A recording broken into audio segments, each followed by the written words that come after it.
మరణం లేని చెట్టు ఉన్న ఆలయం గురించి తెలుసుకుందాం.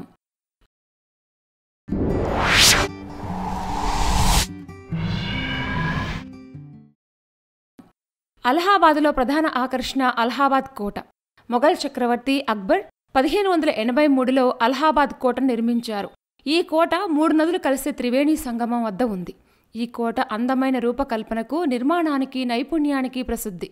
ఈ కోటలో అక్షయవటమనే మరణం లేని చెట్టు ఉందని చెప్తారు. అయితే ఈ చెట్టు కోట లోపల నిషేధించబడిన ప్రాంతంలో ఉంది. భారత్లో ఉన్న అత్యంత ప్రాచీనమైన చెట్టు ఇది. పాతాల్పురి ఆలయ సమీపంలో ఉన్న ఈ మర్రి చెట్టు వయసు సుమారు 7000 సంవత్సరాలు. అక్షయవట్ లేదా సజీవ రావి చెట్టు కోటలోపలి భాగంలో ఉంది. శ్రీరాముడు కూడా ఈ మహావృక్షాన్ని సందర్శించినట్లు చరిత్ర చెప్తోంది. ఈ చెట్టు నాశనం చేయలేని మర్రి చెట్టుగా ప్రసిద్ధి. పురాణం ప్రకారం ఒకసారి మార్కండేయ మహర్షి తనకు దైవిక శక్తిని చూపించమని నారాయణుణ్ణి అడిగారట. ఆ నారాయణమూర్తి క్షణకాలం మొత్తం ప్రపంచాన్ని ముంచెత్తారు. అయితే వరదల సమీపంలో ప్రతిదీ నీటిలో మునిగిపోగా కేవలం అక్షయవట్ చెట్టు మాత్రమే పైకి కనిపించింది. అందుకే ఈ మర్రి చెట్టు మరణం లేని చెట్టుగా ప్రసిద్ధి చెందింది.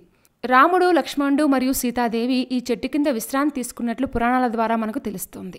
అలాగే జహంగీర్ అక్షయవట్ను దాని మూలాలను కత్తిరించారు మరియు అది మళ్లీ ఎదగకుండా ఉండేలా దాని కాండం దగ్గర ఎర్రగా వేడి చేసిన ఇనుముతో కాల్చారు. అయితే 1 సంవత్సరంలో చెట్టు మళ్లీ పెరగడం ప్రారంభించిందట. ఈ చెట్టుకు సమీపంలోనే పాతాళపురి ఆలయం కూడా ఉంది. ఈ ఆలయం భారతదేశంలోనే అతి పురాతనమైన ఆలయం. ఈ భూగర్భ ఆలయం అలహాబాద్ కోటలో నిర్మించబడింది. ఆలయం నీలమాళిగలో ఉంటుంది. ఈ ఆలయం త్రివేణి సంగమానికి దగ్గరలో ఉంది. శ్రీరాముడు కూడా ఈ ప్రాంతాన్ని సందర్శించాడని చెప్తారు. ఈ ఆలయం వేదకాలం నాటిదిగా చెప్తారు. తూర్పున ఉన్న గేటు ద్వారా ఈ ఆలయానికి చేరుకోవచ్చు.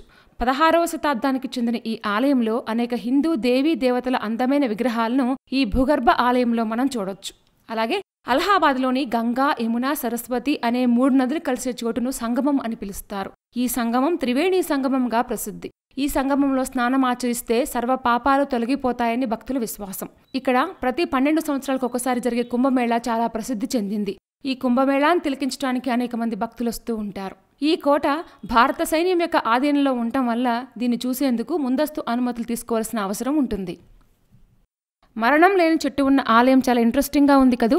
ఇలాంటి మరిన్ని విశేషాల కోసం మా ఛానల్ సబ్స్క్రైబ్ చేసుకోండి.